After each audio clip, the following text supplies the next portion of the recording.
Imagine this, the room at midnight is as quiet as a whale. You switch off the screen, and in the black mirror only your outline remains. You think you are gazing into the darkened tear.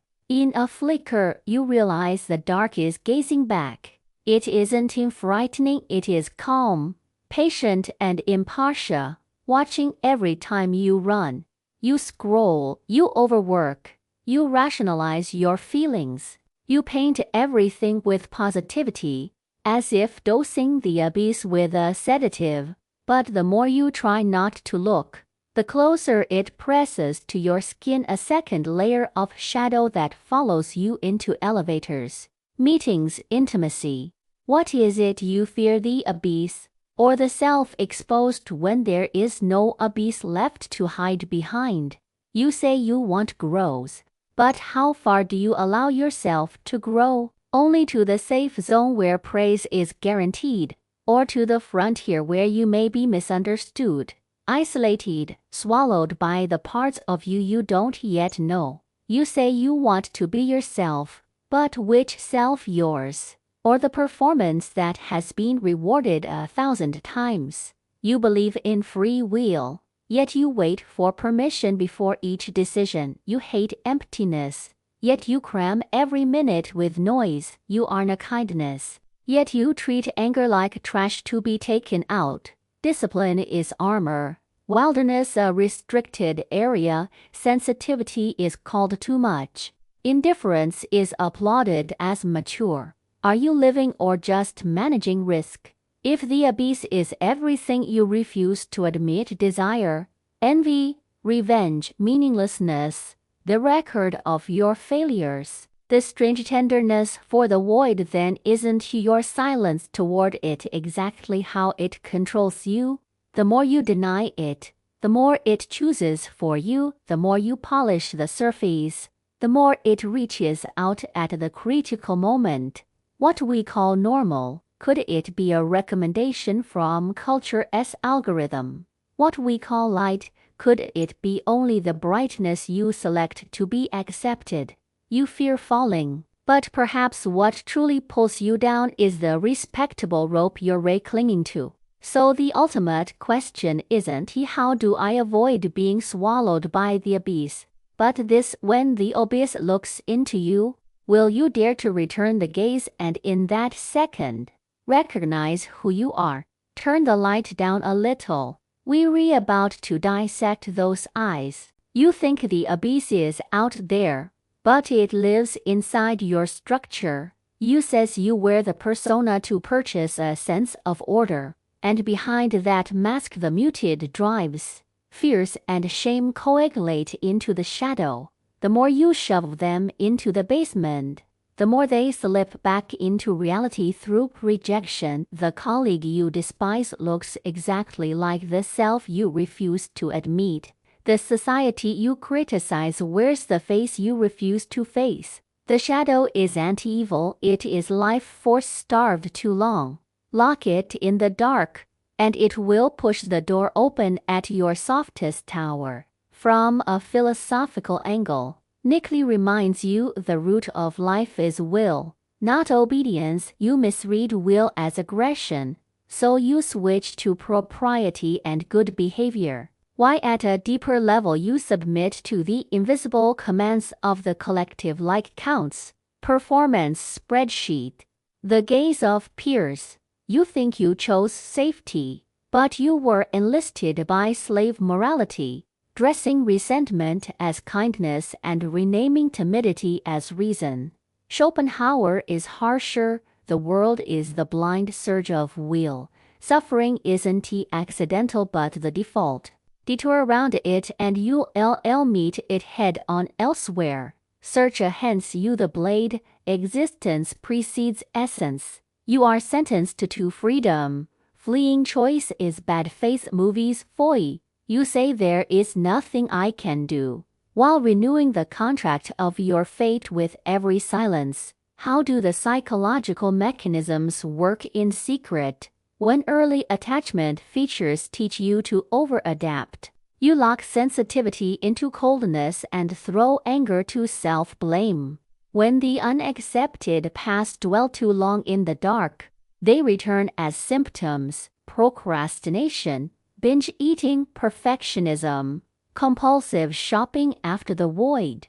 Addiction is only a failed management of your relationship to pain, not that you're weak, but that you haven't learned to experience pain safely, so you blunt it with stimulation. The attention economy knows this and uses tiny rewards and infinite scroll to maintain a pseudo-equilibrium for you. You feel busy and useful, while inch by inch you drift from yourself.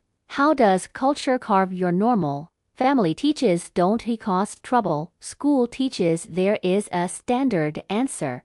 The workplace teaches value must be quantifiable. These commandments are invisible railings, penning you within the range of what can be explained. You learn to compress complexity into politeness, rename desire as planning, lock fear away and call it maturity. The more correctly you live, the lighter your soul becomes, and the lighter you are, the easier the winds of the age can carry you. The abyss now serves as illumination. It shows you how you've being sliced into deliverable fragments. You may still doubt where admitting the shadow make everything spin out of control. The problem is that denial gives it admin privileges. You think you are governing emotion, but you're governed by emotion as a shadow. You think you're choosing the road, but the road is choosing a version of you that fits. More cruelly, the collective unconscious supplies noble reasons for your flawed family. Duty, reason, universal values. You clutch these legitimations like a life buoy, not noticing the rope is tied to the shore. What truly unsettles you isn't the abyss but its illumination. It shows when you learned self-deception, when you traded will for decorum, when you handed your freedom to the algorithm. The more you see, the fewer excuses you have, and fewer excuses mean fewer exits. Are you ready? If not, reality will run the demo for you. Quietly, it has already opened the ledger in your relationships, your work, your choices, and in the next part, we read that invisible ledger to you, line by line. You think a ledger holds only line items. In truth, each line is a reduced track of fate. The first line reads attention. You rented it out to a word that refreshes without end. Every swipe is a micro reward. Like an invisible burette dripping, there is more into your nerves. You are not sated, you're suspended. You are not truly choosing, you're tugged along by the next one. Over time, your tolerance for slowness and blankness is shaved away, and the single long breath deep sinkiness is broken into pieces by one lie stimulus after another. The second line reads narrative. To be understood, you tell a particular version of yourself, diligent, rational, stable, harmless. That story grows a moat out of peer approvals and any feeling that doesn't fit envy. Exhausted desire is flagged as a bug. You begin to self-edit, deleting noise, until you can no longer speak the truth because you no longer know what it is. The narrative becomes a prison. The key held in other people escapes. The third line raises relationships. To preserve harmony, you bury conflict behind a smile and write your boundaries in fog. You mistake avoidance for kindness, safeguarding a brittle peace. The price, anger turns inward, intimacy turns into deliverables, and love is replaced by mutually consumable functional value. The better you get at social skill, the less courage you have to place what is real on the table. The bond looks prettier and hollower. The fourth line reads work. You outsource your sense of existence to performance sheets, mortgage meaning to OKRs, and slice time into billable units. You clock consecutive wins, yet feel emptier after each celebration. Achievements pass through the megaphone of praise loud in echo. faint in force. You think you're climbing upward, inward. You're recaving when everything is converted to matrix. The soul is reduced to quantify by noise. The fifth line reads body. You push daylight with coffee and repay night with insomnia. You rename fatigue as off form. Explain pain as a temporary fluctuation. The body is your most loyal friend. It speaks for you in symptoms. The stomach digests your anger. The skin delineates your boundaries. Migrants whisper stop enduring. Yet you keep marking these messages as spam. The sixth line raise politics. Not party politics, the politics of everyday life. Who gets seen? Who is muted? Who says we? And who can only be represented? You take neutrality as a virtue and no position as wisdom. Missing that silence is itself a side. You think distance from conflict will keep you safe. In fact, you had speech to the loudest and decision-making to the most calculating. The seventh line reads morality. You cover honesty with correctness. Swap real for harmless. You interpret being a good person as don't you cause trouble. Outsourcing complex problems to simple slogans and deep conflicts to polite maneuvering. You become ever more right, yet less able to see the truly good. Goodness isn't the absence of age, it is accepting the cost of age when necessary. The SLA rest time. The past is polished into a concise sum, the future is chopped into deliverable milestones. The present is treated as a corridor you pass through.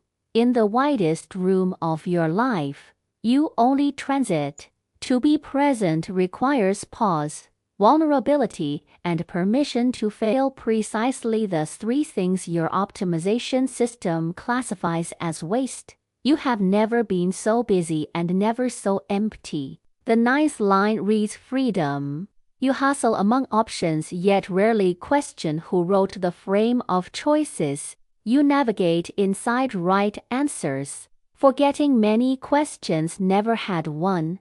Freedom isn't he only choose among many, it begins with the right to refuse.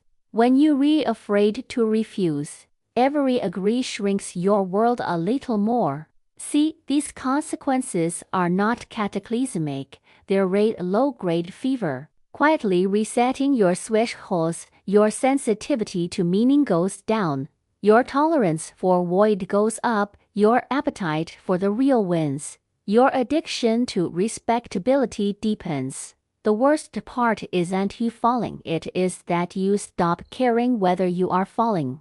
The abyss doesn't gulp you in one bite, it trains you, day after day, to treat descent as ordinary. ULL asked, so what do I do? Not yet. Answers that arrive too soon will be absorbed by the old machinery. Checklist I fight. Optimized into another escape. Close the ledger. Dim the light a little more. The opening of rebellion isn't finding a method, it is reclaiming sovereignty over your gaze. In the next part, we'll talk about turning that gaze into a blade. Rebellion isn't turning the blade toward the world, it is quietly reclaiming power from the world. Your attention, your right to name things, your right to refuse, your right to rent time. Not fix yourself. Spend 10 minutes a day on a shadow log. Write down today as most unpresentable thought. Let it finish speaking in the first person. Offer no defense, only naming. Allow desire to exist while setting behavioral boundaries. That isn't indulgence, it is governance. You would remind your domestication doesn't erase the night, it gives the night a place. Nietzsche would add, a becoming yourself is not becoming the side of you that earns applause. Step R. Train your power of negation. Resist the reflex to become an answer immediately. For any major response, impose a 30-second vacuum. Close your mouth, close your eyes, close your phone, tolerate the ache of uncertainty. Real freedom isn't a rapid choice, it is the capacity to delay it. When you can delay, you get to write the question instead of running laps inside options written by others. Such as freedom isn't a comfort, it is carrying the weight of the blank. Step 3. Set a paying budget. Schedule controlled discomfort each week. Give your superior one honest, unpopular feedback. State a real need in intimacy or complete along a small task you've long avoided. Treat pain as a tool, not a catastrophe. Gabor-Mate says addiction is a failed relationship to pain, so restore the relationship, not killing pain, but conversing with it. Schopenhauer favors restraint and aesthetic distance in high winds. Step half a pace back to preserve the will as endurance. Step 4. Decondition. Huxley would have you notice the bridle of conditioned reflex. Do 1 hour a day of anti-algorithm time, no pushes, no searches, read one difficult text or take a slow walk. Keep a half day each week for useless time, not for your SM, not for your persona, just to recover purposeless attention. Depth isn't your gift, it is the density of time you ransom back from fragments. Step 5. Build the muscle of refusal. Pick a small request and practice say no, with a boundary sentence ready. Thank you for the trust, but this would overload me, so I am not taking it. Upgrade niceness into a negotiation of kindness and respect. If a relationship requires your permanent silence to survive, it is no longer a relationship but a transaction. Rescue love from function and let intimacy permit complexity again. Step U. Redirect meaning from searching to producing. Don't you wait for a grand summons to certify you. Choose once more, heavy commitment, and do it 7 days in a row. Even at the lowest viable level, meaning isn't your laurel bestowed from outside, it is gravity condensed by action. Nietzsche calls this M40 a treat everything that happens as material, not as a verdict. Step 7. Become anti-fragile. Don't teach as a windless lake. Cultivate the capacity to absorb low-intensity shocks. Create a failure file each week. Record 1 failure and its tiny gift, and a lie you learned, a blind spot you noticed, an illusion you identified. When falling is incorporated into the system, it stops being the endgame and becomes training. Those who lived with clarity worked similar paths. Dostoevsky rewrote his soul in Siberia and learned the depths and darkness of the human heart. Nietzsche forged illness and solitude into style, turning thorns into flowers. Huxley practiced deconditioning, testing the borders of consciousness. Sartre declared the responsibility of freedom in the shadow of occupation. You led the monsters home and gave them names. You needn't copy their roots, but you can inherit their stance. Turn darkness into method, and method into backbone. When you begin to live like this, you won't become powerful right away. You'll first become weighty, able to bear more of the real, to answer more slowly but more precisely, to shoulder the cost of edge when edge is required. This isn't getting better, it is becoming real. When the real stands firm, the good can take root. Sheath the blade into your gaze. In the next part, we'll speak of the final insight sharp enough to redraw the coordinates of your life. The final truth is this: you think the abyss stands against you, when in fact it is your abandoned life force. Treat it as an enemy and it rules you through symptoms. Invite it back to the table and it hands you the blade so you can cut open the false self with your own hand. The meaning you've been hunting won't descend from outside, it crystallizes only inside actions you're willing to pay for. The freedom you long for is not it is the loneliness and misunderstanding you accept after choosing. Be yourself does not mean guarding a fixed shape, it means letting the no longer true me keep dying so a more honest me can be born. You are not merely the object of a gaze, you are the gaze itself. When you reclaim your gaze, what happens is not a triumphant battle but a quiet returning to your seat. You take back the right to interpret, letting experience precede labels. You take back the right to act, letting value form in the muscle of your hands rather than in slogans. You take back the right to belong, shifting from being chosen to being able to choose. You take back the right to time, turning today from a hallway you pass through into a room where you are present. You discover that courage does not cancel fear, it allows fear to work with you. Hope is not an outcome, it is handwork practiced in uncertainty. Love is not an exchange, it is freeing the other while you accept your own trembling. You begin to see that pain was never the obstacle on your road, it is the road is on weight. Emptiness is not a curse, it warns you to stop outsourcing your soul to metrics. Failure is not a verdict, it is an exercise that trains you to recognize illusions. You stop treating being correct as the highest virtue and put being honest back on the table. You stop using agreeableness as a mask for risk avoidance and begin to ground yourself in respect with boundaries as your bones. You see how culture named you and how you can take back the power to name. You acknowledge the strength of the collective while also acknowledging that the individual must answer for their own freedom.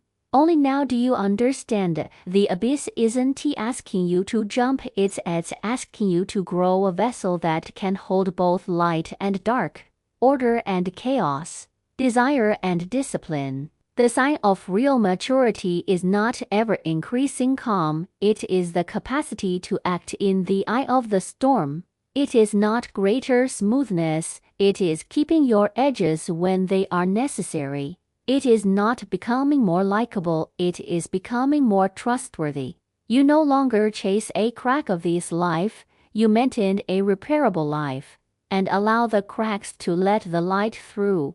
When this understanding takes root, the coordinates of your world quietly pivot. You stop asking how do I avoid the abyss, and start asking how do I use it.